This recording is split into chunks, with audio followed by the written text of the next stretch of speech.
G'day, welcome back to Project Brupeg, the story of a drunken fishing trawler converting into a polar exploration boat. The story of a sunken fishing trawler converting to a polar expedition and research boat. This week we're back on our stabilisers. We've got heaps of progress to update you guys on. We also got a few design changes that we're looking at making. As part of the challenge that we have in Australia around coronavirus, see, we can't have volunteers on the boat anymore, and it's difficult to visit the boat and things with movement restrictions and things that are coming into place. So one of the things that we're going to be doing is moving to twice weekly episodes. Now this is not going to increase the cost for any of our patrons. This is not a money thing at all. This is simply the fact that we want to be able to connect with you guys. So if you guys can't get to us, we're going to try and get Brupeg to you. So for us, it's about connecting with our community, with our patrons and our supporters. And if you can't volunteer on Brupeg, we want to be able to involve you in the build as much as possible. So that's why we're going to be doing twice weekly episodes, so that you've got a more real-time interaction with us as to where we're up to with the build.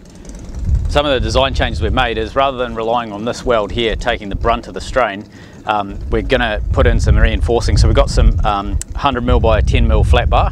We're mounting it in this sort of position here. You can see it's basically cut into a triangle and then continuous welded onto the side of those 16mm strongbacks. It gives us basically a lot of confidence that we're not going to have to rely on that one weld in the centre here taking the brunt of the strain.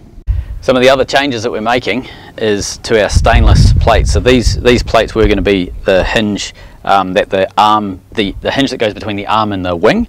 That's a 50mm hole, and that's 150 diameter width across there, so 50mm all the way around this area here. I don't like these, they're not strong enough, and so we've decided not to use them. Bit of a shame, they cost a bit of money to get made, but I'd rather have the right thing on the wings.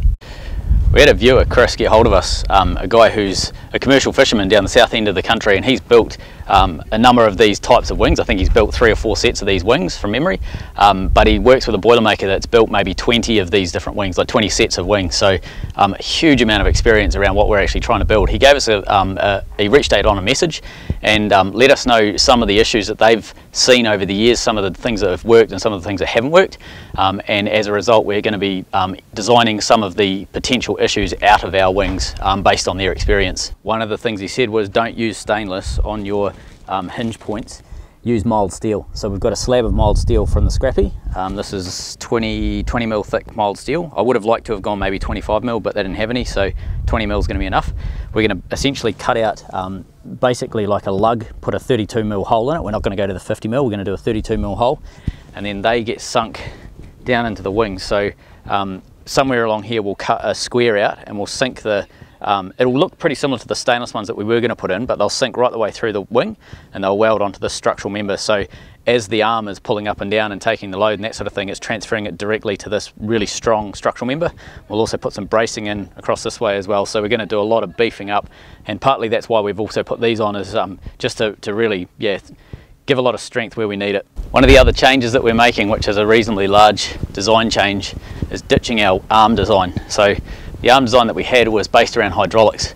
Originally we thought we'd do, say, like an electric winch, something like that, a manual winch initially, and then I thought that's going to get old fast, let's do an electric winch. We dropped the electric winch idea because we were coming into a number of challenges that we couldn't solve, and the way that we solved that was by going hydraulic. However, that also opened up a whole bunch of different challenges that we ended up being able to solve by going back to electric. So I'll show you what we're going to be doing, and this is in consultation with Chris and some of the information and learnings that he's shared with us, and it will give us essentially a simpler system that's easier to implement on Brupeg. So at the moment you've basically got your arm joining up at the deck level, and then you've got your hinges down on the chine, and then we've got our wing. So that's basically that piece of steel on the bottom there is an actual, that's the same bend as the wing, so it gives you an idea of what they'll look like when they're on the boat. We had a hinge down on the wing here, and then we had a hinge halfway up, and basically the arm bent. What we're deciding to do, we've realised that we're putting our wings too far down in the water. So the wings that Chris's team use are a much flatter design. They don't go as deep as ours. You can see the photo here, they sit quite flat and horizontal. So we're going to be lifting our wings up so they're similar to that in terms of how deep they go down. That basically means we don't need to make our arm as long. Now one of the benefits of that is we can also drop this hinge in the centre. Now this was providing a stack of challenges that were becoming harder and harder to solve. The more we tried to design the problems out, we opened up new challenges.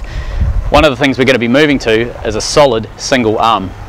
So the arm's going to hinge on the wing, and it'll hinge up at the deck and it'll be basically a solid arm that goes right between the two and locks up.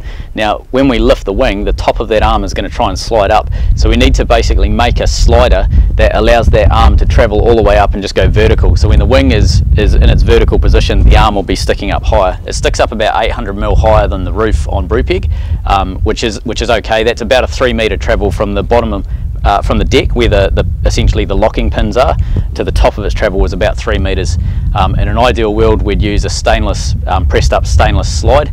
And one of the challenges that we're having at the moment is trying to find a way of making that affordable, because we need to use at least 6 mil stainless and then bend it up. 8 mil is what the guys down south use, what Chris and his team use. 8 mil's out of our budget, we just can't afford that in stainless sheet, because we need to get a 3 metre by 1.5 metre sheet, and in 8 mil that's pretty expensive, and 6 mil it's blimmin' expensive as it is. I can't remember the exact price. I think off the top of my head it was like $1,500 or $1,800 or something, just for that piece of steel plus the bending and the work and everything. So it's an incredibly expensive piece of steel. So we're trying to find a whole bunch of other ways, brainstorming how can we do it without incurring that sort of level of cost. So that's basically some of the challenges that we're faced at the moment with our design on these wings. One final piece of information that Chris has put across is the hinge design that we have here works. He said, you know, you'll get a couple of years out of it, but then you'll start to notice that you'll get stress cracks and you'll end up with problems. So the design that they have settled on is very much like a door hinge. You can sort of see in this photo here, you've got a number of essentially round tubes welded to the hull and to the wings, and then you've got a single solid stainless bar that goes all the way through the middle. It's a very basic and simple system, but it's incredibly robust. Again, the challenges for us are around budget. So we've done some digging to buy. So you need to go with mild steel hollow bar as opposed to full stainless. To get 4-inch OD, 2-inch ID hollow bar, it's just under 700. I think it's about $750. I think the quote was. It was just shy of $800, plus machining on top of that. So the quote to machine it, supply and machine it, was $1,800 or $2,000 by the time you add GST onto it, or sales tax. Plus we need to put the stainless bar in there, and the stainless bar was, I think it was about $450 or something like that for all of the stainless bar. So it's a $2,500 hinge. That's out of our price range at the moment. So our thought at this stage is basically carry on with the hinges that we've got. They'll do for 18 months, 2 years, something like that, with the background of we will replace them with the design that Chris has said, because I can see how much of a better design it is in terms of alignment, in terms of strength. Yeah, it's just a way better design than what we have. So it's in our plans, but it's because it's a budgetary thing, we have to just sort of stagger how fast we do that upgrade. So for now, we're going to press on with what we can do. We can do these bits. These are the reinforcing that we need to weld in. So we've got to cut 3 more of these. This was our first test, but we've got to cut 3 more of these, weld one onto this beam, and then one on either of those beams over there. It only needs to go on one side, that's enough. Then we're going to also work on putting the end caps on. We'll do that on both ends. So one end will have a hinge, one end will have a piece of 200 by 6 mil flat bar welded to the end of it and then shaped. And then finally, we're going to work on our mild steel plate here.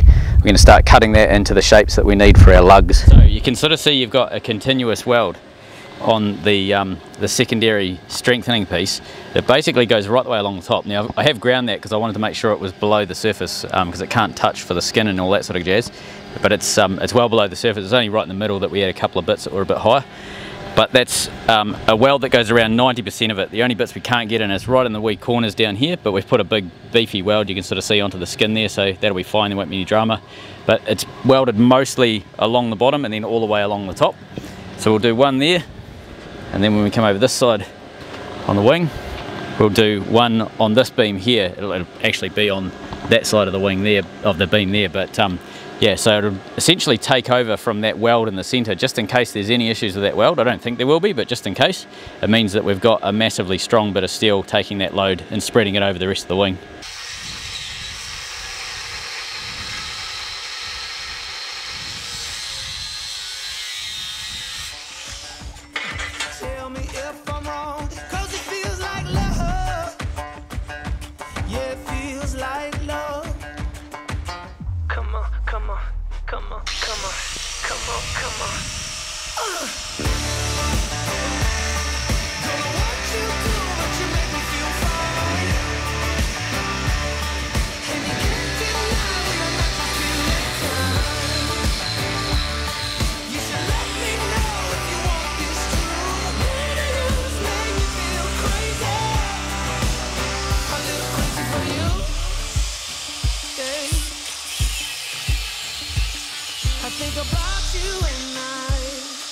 won't you here with me?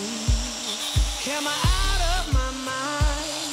Or is this how it should be? You made me sing about love. With the shape cut out, it's pretty straightforward to just stick it together with a clamp and then put some weld on it. It feels like love. Yeah! Don't know what you do, but you make me feel fine. And you can't deny we're not just feeling time. You should let me know if you want these two. Baby, you just make me feel crazy. A little crazy for you.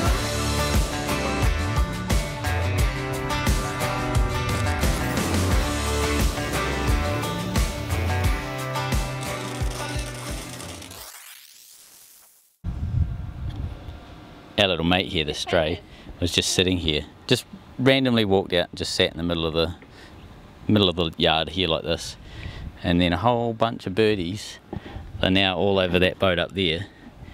Came and dive bombed him and tried to shoo him right away.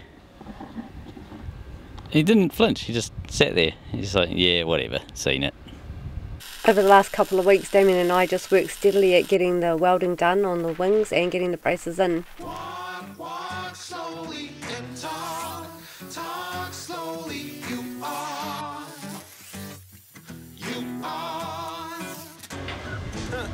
Better knowing how to fall and to stumble. Living on the line with the truth out there.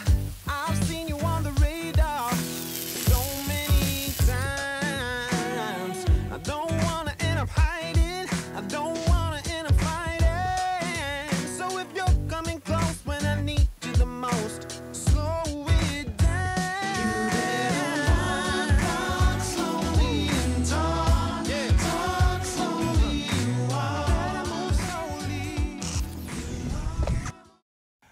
You got eyes like summer sky. If you're smart, could kill or die. And now it starts to rain, so let's enjoy it.